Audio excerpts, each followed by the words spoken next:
Attention, certaines scènes peuvent heurter un jeune public.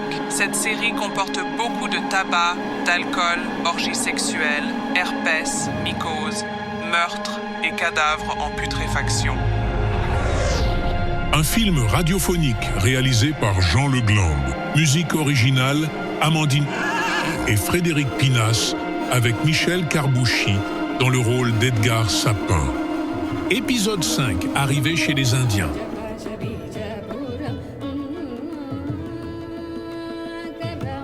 Ouh, l'ingé son. Quoi? C'est quoi cette musique? T'as lu le script? C'est un western, pas Indiana Jones, c'est le Temple Maudit. Dr. Jones! Dr. Jones! Oui, les mélunes. Dr. Jones! Il y a comme des petits biscuits secs sous nos pieds. Non mais franchement... Faudrait peut-être que tu penses à me payer. Oui, t'inquiète, mais tu sais, avec les gosses, le divorce, le chômage, les soucis, c'est pas facile, quoi. T'as pas de femme, t'as pas d'enfant, et t'as un travail. Ouais, ok. Par chance, la cavalerie n'a pas fouillé le cercueil. Eddie a monté une espèce de truc pour leur dire que ça portait la poisse, enfin, je sais pas quoi. Dimanche 18h, on arrive chez les Indiens. C'est la première fois que je viens chez les Cheyennes. Le chef vient nous accueillir, 1m90, largeur d'épaule 60 cm. Il est torse nu et porte une petite jupette à franges.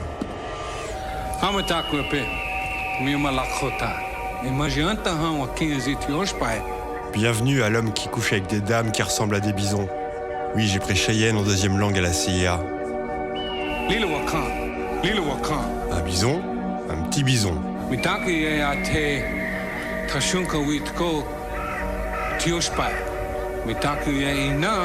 Oui, le Cheyenne m'a tout raconté. Il m'a envoyé des messages de fumée. Tishoki awa. Haha, choki tete ao. Okanisto pépette. En gros, il veut de l'argent pour nous cacher. Naku nakakunte, ishikoka pépette. Je lui propose $3, une fortune pour ces braves gens qui vivent en slip. Te fous pas de ma gueule, Rapido Plancha. Il veut $10 000. On peut plus arnaquer personne. Naku ika. Naku chika et ouais, pépette.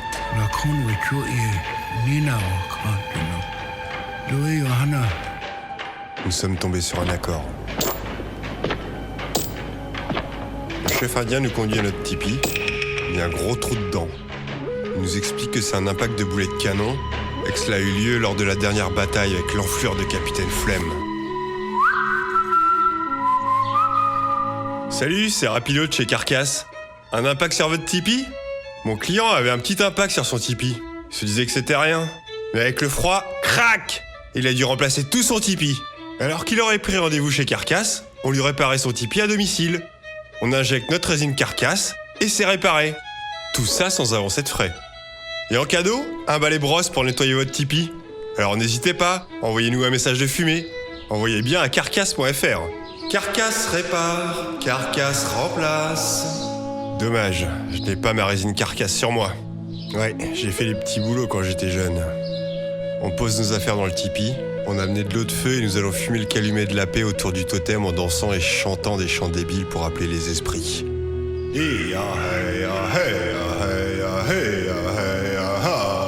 faut aussi qu'on se peigne le visage et qu'on s'habille comme eux, en petite jupette à franges. La honte. Habillés comme des bonnes femmes. Ça te va bien et ça te change de ton pantalon mexicain dégueulasse. Haha, Ellie, on dirait quand t'étais déguisé en fée pour le carnaval. Tu sais, pour le braquage de Santa Fe, là, et que t'as pris 3 ans. Ta gueule. C'est lors de cette cérémonie du calumet que j'offrirai au chef l'ours empaillé. Souvenez-vous de la liste des courses pour le casse. Une corde de 50 mètres, pioche et pied de biche, un ours empaillé, de la dynamite, une échelle, une longue vue, une carriole, une poulie et 5 caisses de whisky pour les réunions. On a tout utilisé. L'ours empaillé, c'était pour le chef. C'est la tradition d'offrir un présent lors de la cérémonie du calumet. Mon plan est parfait. Arrêtez. Je sais que je suis génial, mais arrêtez, ça me gêne. Et je voudrais aussi remercier Peste, qui m'accompagne au quotidien et sans qui rien ne serait possible. On se rend à la cérémonie du calumet habillé en indien. Le chef me dit qu'il y a un autre Français qui se cache dans la tribu. Un terrassier. Je vais le voir. Bonjour, je me présente. Sapin Edgar. Edgar avec un... non, rien. Et je suis de Paris. Bonjour, moi c'est Dupont Xavier, mais Dupont avec un D comme... Comme du con. Pardon, ça m'a échappé. Et je suis de Ligonnès. Ok, enchanté. Il a une bonne tête, l'honnêteté même, il inspire confiance. Bah oui, il est gentil Xavier, hein. Allez, donne la papate. Fais le beau Xavier. Allez, il veut jouer à la baballe. Oh, ça c'est un bon Xavier ça. Oh oui, donne la papate. Oh, bah. Oh, tout doux. Prends une carotte. Bon, il a l'air un peu soupolé quand même. Bon, vu que t'es français, t'as connu Spéculos le grec ? Ah non. Je vais te citer une liste de noms, et tu m'arrêtes si tu connais un nom.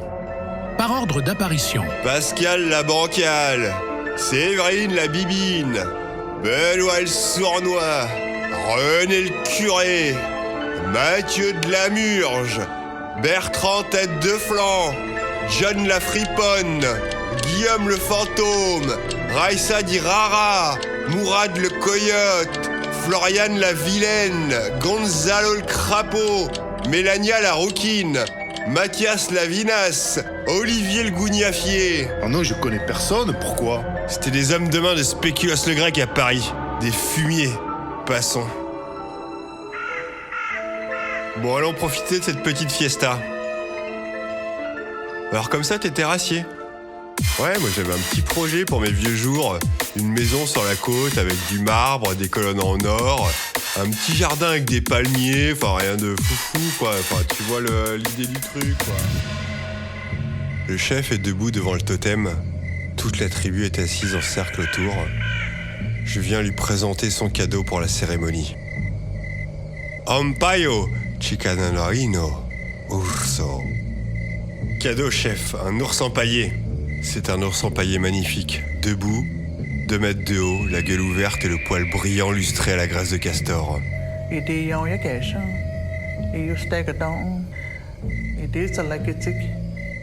La tradition veut qu'on offre un ours en papier, pas un ours empaillé. Un ours empaillé, qu'est-ce que tu veux que j'en foute ? Ça rentre même pas dans mon tipi. Et t'aurais pu me le dire, le Cheyenne. Je te l'ai dit, mais tu n'écoutes personne. Oui. Oui, l'ingé son. Faudrait que tu te recentres, on comprend plus rien à ton histoire. Et ça part dans tous les sens. Bah, c'est simple. On est arrivé dans la tribu du Cheyenne pour se cacher après le casse, car on est recherché par la cavalerie et les frères Speck, et on va y rester quelques jours pour se faire oublier. Le chef nous a demandé de l'argent pour nous cacher, on s'est déguisé en indien pour participer à la cérémonie du calumet, et j'ai rencontré Xavier, un Français sympathique qui se cache dans cette tribu. À la cérémonie du calumet, j'ai offert un ours empaillé, alors que la tradition veut que ce soit un ours en papier. Tu vois, rien de compliqué. Mais vous, les intermittents, vous abusez du tabaco del diablo. Vous êtes tout mou. Je comprends pas l'histoire. C'est trop dur, gna gna gna gna gna. Y a trop de personnages, je suis perdu. Je suis fatigué, faut que je fasse une sieste. J'ai bossé 1 heure aujourd'hui sans faire de pause. Bon, je suis perdu là. J'en étais où ? Tournez la page. Oh non, pas ça. Non, pitié, pas ça. Putain, merde.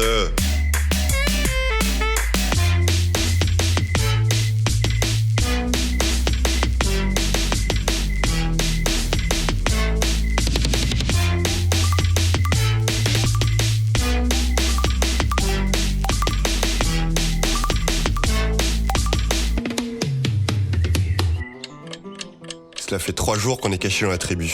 On est toujours déguisés en indien. La journée, les femmes cousent des vêtements, fabriquent des mocassins et décorent des objets avec des perles et des plumes. Et les hommes partent à la chasse, réparent des armes et sculptent des outils. Ils m'ont mis dans le groupe des femmes. Passons. Et le soir, on chante, on danse en fumant le calumet et en buvant de l'eau de feu. Peste se tient à carreau depuis qu'on est chez les Cheyennes. Depuis que je lui ai dit que les Indiens mangeaient les chevaux au passage, elle passe toute la journée enfermée dans notre tipi. Oh bah oui, tu veux une carotte ? Tu veux un petit câlin ? Oui, ma pépeste, bah oui. Elle déprime, elle est toute triste.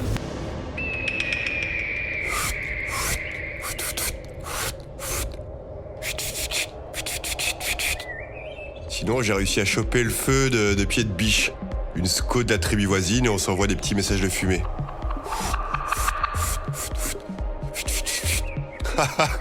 Elle est trop drôle. Putain, saleté de correcteur radiographique. Une aubergine. Je vais encore passer pour un gros lourd. Ah si, tiens, j'avais oublié. Hier soir, on a tué Xavier Dupont. Il a essayé de nous enterrer dans notre sommeil. La dit carabine l'a déçu. On a laissé son cadavre en vautour. Pas de planche pour l'étanche. Tu te souviens de ce qui est arrivé à ton père? Tu vas finir comme lui. Bon, sinon, faut que je vous raconte l'histoire avec les frères Speck. J'avais 14 ans quand le drame est arrivé. On habitait dans le Nevada. On allait faire des courses au drugstore avec toute la famille. Mon père devait toujours de l'argent à Spéculoos le Grec pour la traversée de l'Atlantique. Les frères Speck ont débarqué. Ils ont maintenu mon père. Ils ont coupé les manches de sa chemise pour en faire une chemisette. La honte ultime, une chemisette. Mon père a dû faire les courses en putain de chemisette devant toute la ville. Une chemisette. Personne ne peut vivre après avoir porté une chemisette. Vous l'aurez compris, Spéculoos le Grec, c'est le père des frères Speck. Ils ont américanisé leur nom. Une famille de voyous et de vauriens. Après ce drame, mon père est tombé en dépression, il a commencé à boire et à jouer. Ma mère a dû faire la putain pour subvenir aux besoins de la famille. Et moi, j'ai obtenu une bourse pour la CIA. La rose noire, c'est en hommage à mon père. Et je n'ai plus jamais porté de chemisette. La vengeance est un drap qui se plie droit.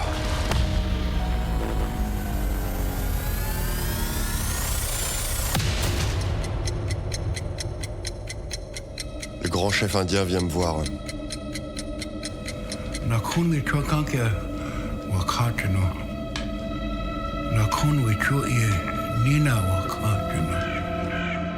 Il me dit que la cavalerie et les frères Speck débarquent. Ils sont à 4 heures de cheval. Les Cheyennes étaient sur écoute. Ils ont intercepté mes messages avec pied de biche. Une aubergine, gros cochon.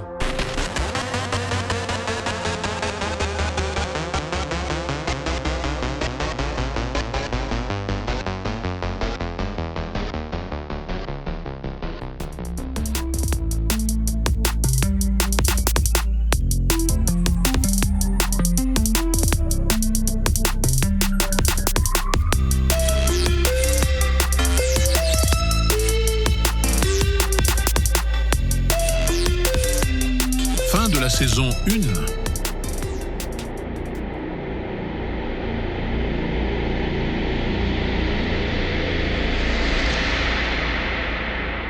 Edgar Sapin va-t-il mourir? Va-t-il se marier avec pied de biche? Ouvrir une boucherie chevaline? Non mais je déconne, peste. J'en pense pas un mot. Enfin, $5, c'est pas rien.